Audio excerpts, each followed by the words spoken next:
A very warm welcome to Anurag Sundarka.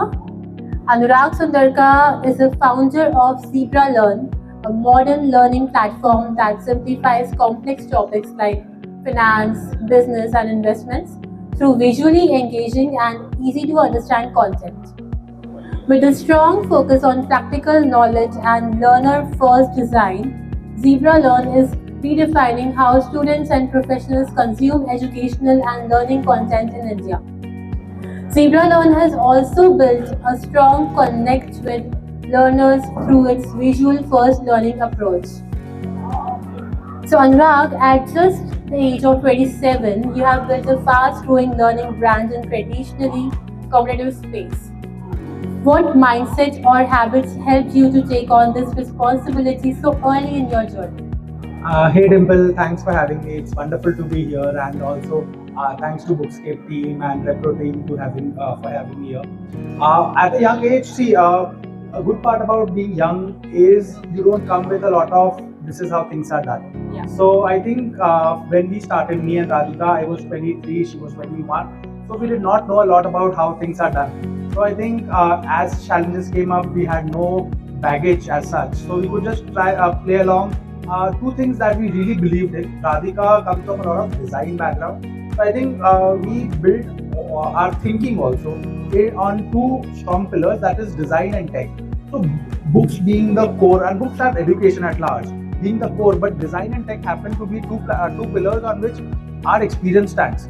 So that is how we've built that, and why I've been able or what has been the insight is that my friends, I have a lot of younger cousins. All of them, they'll want to read books, but they're not reading a lot of it. And these two principles are helping them to read better, read more, and so on. So that is what the insight was, and then one thing led to another, and that is what led to us building Zebra Learn for the last 4.5 years. Okay. And what inspired you to choose AI specifically? So AI is not something which was as mainstream as it is now when we started. We started early 2020, early 2021. Sorry. So AI happened along the way. 2022 late, 2023 early. That's when ChatGPT happened to the entire world. Yeah. And then with time, these models became stronger for all of us, everyone in pockets where it does a job better than humans. In pockets again. From today, we have no content that's written by AI, but we have a lot of content that's edited by AI, because I strongly check that it does far better job at language editing than a human will ever do. And earlier versions of this were tools like Grammarly and all those things. If you remember, about 3-4 years back, they were the mainstream. Right. So, role of AI is to enhance the experience. The knowledge remains in the mind of someone who has experienced those. So someone who has lived that life, AI can be a tool to help you absorb that information in a much more engaging manner. But the core knowledge, the core experience comes from the mind of someone who has lived that life. So yes, that has been our relation with AI, and with time it has been maturing, and we have been kind of stayed closer to it than, let's say, we try to stay as close to it as possible in integrating it to our platform. In fact, so much so 3-4 days back, we launched something called as Zebra Learn 2.0, where we've used a lot of AI to enhance the reading experience. One, you have a ChatGPT-like interface where you can talk to our books, and it will only answer from our existing books. There's an audio version, there's a video version, there is a quiz version, there is a Meet the Author community version. Yeah. So all those versions are all extensions where AI is a tool and platform, but it's not really. It is enhancing the experience, but it's not the core product in itself. Correct. Because people who are using AI nowadays, they are so much addicted to it, and they cannot think of living without it. Correct. Right? So the next question is that many founders your age choose tech or service startups. What inspired you to specifically enter the books and learning space? And why did you feel this was the right problem? So there are two parts to that answer. One, why we chose books. I am someone who has learned a lot from books. My life when I was in college was I used to go through this place called Finacle Investment Academy, which was I used to go there by 8 a.m. and we used to come back home by 8 p.m. and large part of my day was reading books, annual reports, letters, and all these things, and that has been my training. So that is, I have associated books with knowledge for as long as I have been into I have been a student and a consumer first, and then then into publishing. Second part to that is it is still a tech business. So we classify ourselves as a book tech platform. That's how we internally address ourselves. Book plus tech. You've heard a lot of ed tech. Yeah. You've heard a lot of, let's say, all these fintech. Book tech is something that's a missing piece, and I think we are trying to solve for that using AI. Yeah. AI is the wrong word. Using tech and different pieces to it. And getting funding on Shark Tank is a dream for many founders. What do you think convinced the sharks to back Zebra Learn, and how did that moment change the trajectory of your business? So Shark Tank did bring a lot of validation to us as a business, a lot of trust quotient, because see, at the core we are a business of trust. Authors have to first trust us with what we do, have to publish their books, and we want to work with select set of authors. So with Shark Tank we got more authors than we could handle, and then good part with that is we became more and more selective with the authors with which we work. So right now, out of every 100 applications that we get, we work with about 3.5 to 4 authors. So let's say out of 1 in 30, roughly around that. So that is one. Second, a lot of people got to know about us, a lot of people within the industry, a lot of people, and they understood our approach of visual first learning. We believe that books, they are a fantastic source of learning. And we strongly believe that in the next 5 to 10 years, a large part of these books will become visual.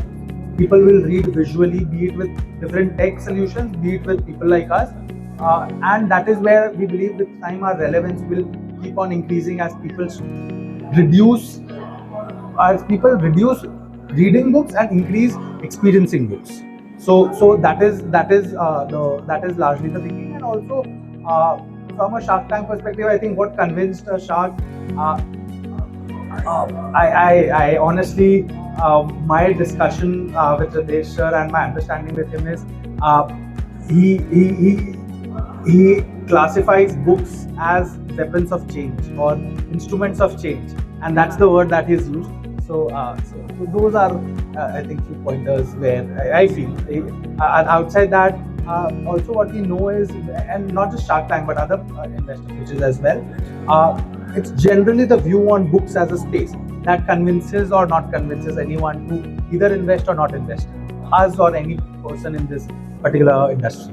So you were streamed on Shark Tank in the last season? Correct. Season I'm 4. definitely going to watch that episode. Well, YouTube it, Zebra Learn Shark Tank episode, you'll have a 17-minute video about it. Yeah, sure, definitely. So my next question is that what motivated Zebra Learn to launch its titles on Bookscape? And how does this partnership align with your distribution and growth strategy? So, funny story, I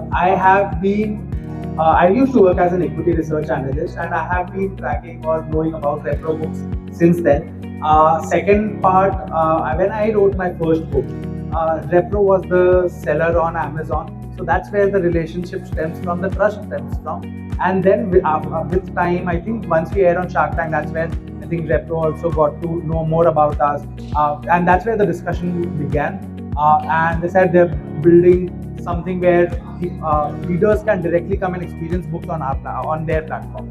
So that clicked the bell in this sense that the word was experience again there, and we are very much for anything that is building experience around books, and I think this is what clicked for us. And then second part is obviously all the reach and all those things that just like any other publisher, that is something that adds a lot of value as well.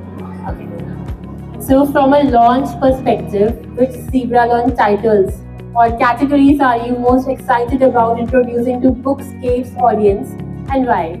So, see, finance has been our backbone. That's been our identity. We have largely been finance first in the first 2-3 years of our existence. Lately, we've built a lot of muscle around a lot of really good titles around marketing books. Do check out our marketing books. These are not the most basic books that are out there. These are not those. These are books that even people in 5 years, 10 years in the industry, or even someone 1 or 2 years into the industry will find, all of them alike will find value. For example, if you want to learn about marketing, market messaging, read Brandology and Power of Emotional Marketing. If you are wanting to get started in marketing, I was someone who studied finance, but I had to learn marketing for my business. The book that you should read there is Marketing Made Easy. If you are looking to use tools for marketing, use Martech. Read about Martech. We have a book called Martech Playbook. If you want to learn more about B2B marketing, channel-wise, Facebook ads, SEO, all these things, do read about those particular channels. So this is how we have built a very strategic approach on first book, next book, and where all can we add marketing? Oh, here's Power of Emotional Marketing, the one that I was talking about. Outside this, also AI books are also doing really good right now. We have one here, generative AI, and also there's second one that's in the pipeline, agentic AI. Okay.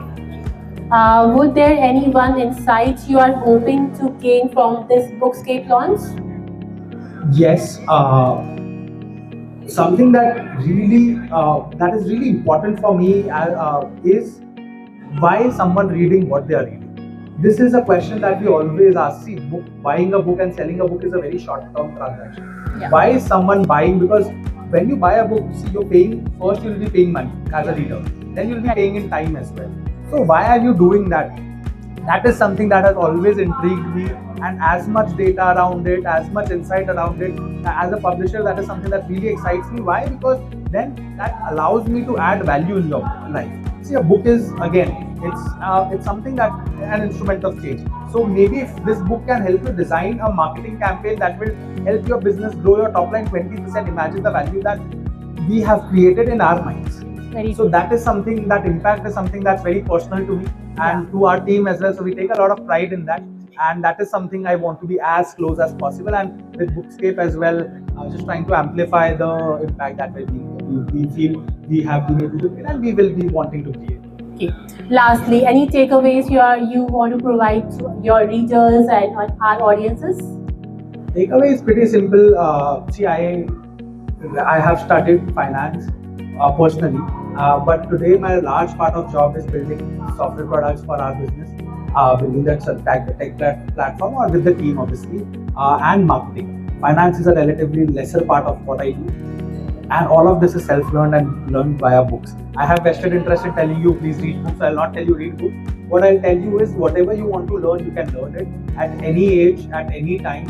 And that is one strong message that I will give almost all readers, because that is something not readers, all learners. And there's a difference between readers and learners. And that is something I will say a number of times, as many times you ask me. Okay. It was really wonderful conversating with you, Anurag. Thank you so much for coming here. Thank you, Dimple, for having me. It was wonderful talking. I enjoyed a lot, and I learned a lot here as well. Thank you. Thank you so much. Thank you, guys. Thank you.